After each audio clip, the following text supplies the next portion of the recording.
Assalamualaikum warahmatullahi wabarakatuh. Alhamdulillahirabbil alamin. Wassalatu wassalamu ala sayyidina wa maulana Muhammadin wa ala alihi wa sahbihi ajma'in, amma ba'du. Yang saya hormati Ibu dosen pembimbing Ibu Titi Haryanti SEMSI, dan yang saya hormati seluruh teman-teman manajemen malam 2019 dalam rangka memenuhi ujian tengah semester mata kuliah kebijakan publik. Saya dengan nama Fajar Agung Prakoso, NIM 2019 02080038, program studi manajemen 2019 kelas malam, Fakultas Sosial Ekonomi dan Humaniora, Universitas Nahdlatul Ulama Purwokerto. Pokok bahasan pada kesempatan kali ini adalah formulasi kebijakan. Subpokok bahasan: model perumusan kebijakan, aktor dalam arena perumusan kebijakan, desain, adopsi, dan legitimasi kebijakan. Pengertian formulasi kebijakan. Formulasi kebijakan pada dasarnya tahapan inti dari proses implementasi kebijakan publik. Tahapan ini membutuhkan keseriusan dari pelaksana yang terlibat dalam formulasi kebijakan. Kesalahan dalam formulasi kebijakan akan berdampak pada proses implementasi. Sidney yang dikutip oleh Agustino dalam bukunya Dasar-Dasar Kebijakan Publik 2017 nomor 97 menyatakan bahwa formulasi kebijakan merupakan bagian dari tahap awal pembuatan keputusan kebijakan. Dari pengertian tersebut dapat disimpulkan bahwa formulasi kebijakan adalah bagian dari tahap pertama dalam membuat keputusan kebijakan dan merupakan proses inti dari kebijakan publik.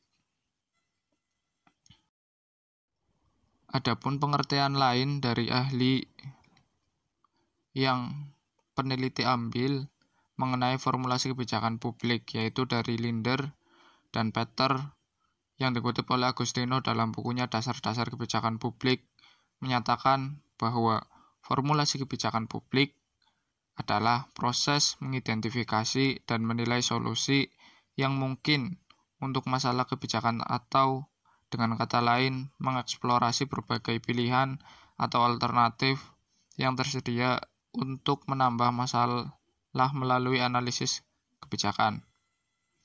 Dari pengertian di atas dapat disimpulkan bahwa formulasi kebijakan publik adalah suatu proses pengidentifikasian suatu masalah kebijakan yang akan dihadapi dalam menghadapi masalah kebijakan di masa yang akan datang, dan memberi berbagai pilihan atau alternatif untuk mengatasi masalah melalui analisis kebijakan.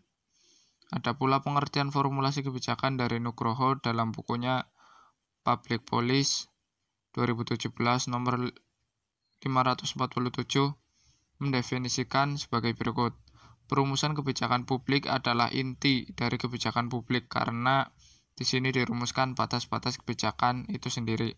Dari pengertian tersebut dapat disimpulkan bahwa formulasi kebijakan merupakan inti dari kebijakan publik karena di sini dapat dirumuskan batas-batas dari apa yang akan ditentukan. Kemudian model perumusan kebijakan. Model perumusan kebijakan menurut Nugroho dalam bukunya Public Policy 2017 nomor 556 yaitu: yang pertama, model kelembagaan; yang kedua, model proses; yang ketiga, model kelompok; yang keempat, model elit; yang kelima, model rasional; yang keenam, model inkremental; yang ketujuh, model teori permainan; yang delapan, model pilihan publik; 9, model sistem; 10, model pengamatan terpadu; 11, model demokratis; 12 model strategis, 13 model deliberatif, 14 model tong sampah atau garbage can.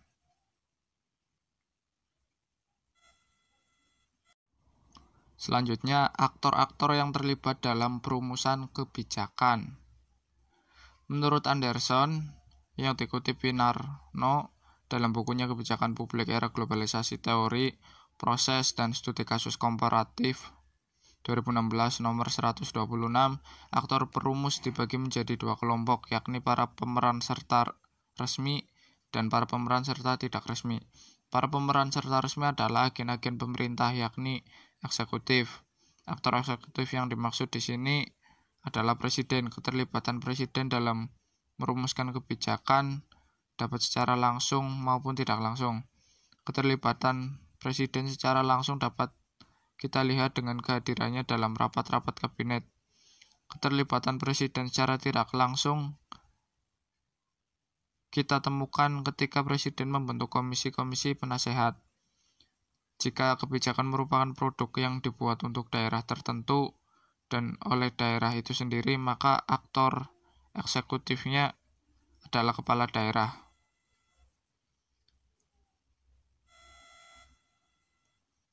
Yang kedua, lembaga yudikatif. Menurut Undang-Undang Dasar, lembaga yudikatif memiliki kekuasaan yang cukup besar untuk mempengaruhi kebijakan publik melalui pengujian kembali suatu undang-undang atau peraturan.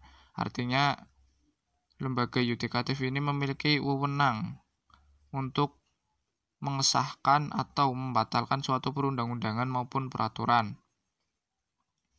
Lembaga legislatif memiliki lembaga legislatif memiliki peran yang krusial dalam perumusan kebijakan. Setiap undang-undang menyangkut persoalan-persoalan publik harus mendapatkan persetujuan dari lembaga legislatif ini. Legislatif adalah lembaga yang orang-orangnya merupakan pilihan langsung masyarakat, maka lembaga ini diharapkan betul-betul menjadi wakil rakyat, sehingga mereka dapat mengakomodir. Para pemeran serta tidak resmi, yakni mereka yang tidak dilibatkan dalam proses perumusan dan tidak memiliki wewenang yang sah untuk membuat keputusan yang mengikat. Adapun yang termasuk aktor tidak resmi, yakni kelompok kepentingan, peran kelompok kepentingan dalam sistem politik negara berbeda. Bagi negara demokratis, peran kelompok ini sangat terbuka, khususnya dalam perumusan kebijakan. Mereka memiliki peran fungsi artikulasi kepentingan, yaitu mereka berfungsi menyatakan tuntutan yang memberikan alternatif tindakan kebijakan. Tindakan yang diberikan mereka ini dapat membantu para perumus kebijakan untuk kembali mempertimbangkan alternatif mereka atau merasionalkannya kembali. Pengaruh kelompok ini terhadap kepentingan keputusan kebijakan tergantung pada ukuran keanggotaan kelompok, keuangan, dan sumber-sumber lain. Kepaduannya kecakapan dari orang yang memimpin kelompok tersebut. Selain itu, pandangan orang lain terhadap kelompok tersebut akan mempengaruhi juga dalam perumusan kebijakan. Artinya, jika kelompok tersebut baik di mata mereka, maka akan timbul kepercayaan orang lain terhadap kelompok tersebut. Yang kedua, partai-partai politik. Peran partai politik syarat akan kepentingan kelompok tertentu, atau suatu partai akan berusaha untuk membawa alternatif partainya untuk menjaga kepercayaan orang-orang yang telah mendukung mereka.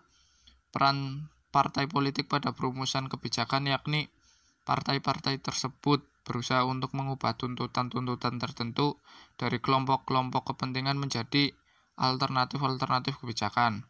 Yang ketiga, warga negara individu. Peran warga negara individu terlibat pada saat proses pemilihan umum. Peran mereka dalam sistem politik yakni dengan menggunakan hak suaranya untuk menentukan para legislatif dan eksekutif. Artinya ketika mereka menentukan pilihan mereka, secara otomatis mereka berharap bahwa yang mereka pilih dapat mewujudkan keinginan mereka. Oleh karena itu, menurut Lindblom, keinginan para warga negara perlu mendapat perhatian oleh para pembentuk kebijakan. Kemudian yang terakhir, adopsi legitimasi kebijakan. Adopsi legitimasi kebijakan merupakan langkah lanjut setelah formulasi kebijakan yang bertujuan untuk memberikan otorisasi atau kekuasaan pada proses dasar pemerintah. Jika tindakan legitimasi dalam suatu masyarakat diatur oleh kedaulatan rakyat, warga negara akan mengikuti arahan pemerintah. Namun, warga negara harus percaya bahwa tindakan pemerintah adalah sah. Proses legitimasi kebijakan membutuhkan sepenuhnya kepercayaan untuk menentukan kebijakan seperti apa yang kemudian akan disahkan oleh pemerintah. Ini adalah tahap akhir dari sebuah keputusan pemilihan kebijakan. Kemudian secara pasti diambil kepastian dalam penetapan kebijakan tersebut. Itu saja yang dapat saya sampaikan. Mohon maaf jika ada kesalahan dan kekurangan. Terima kasih.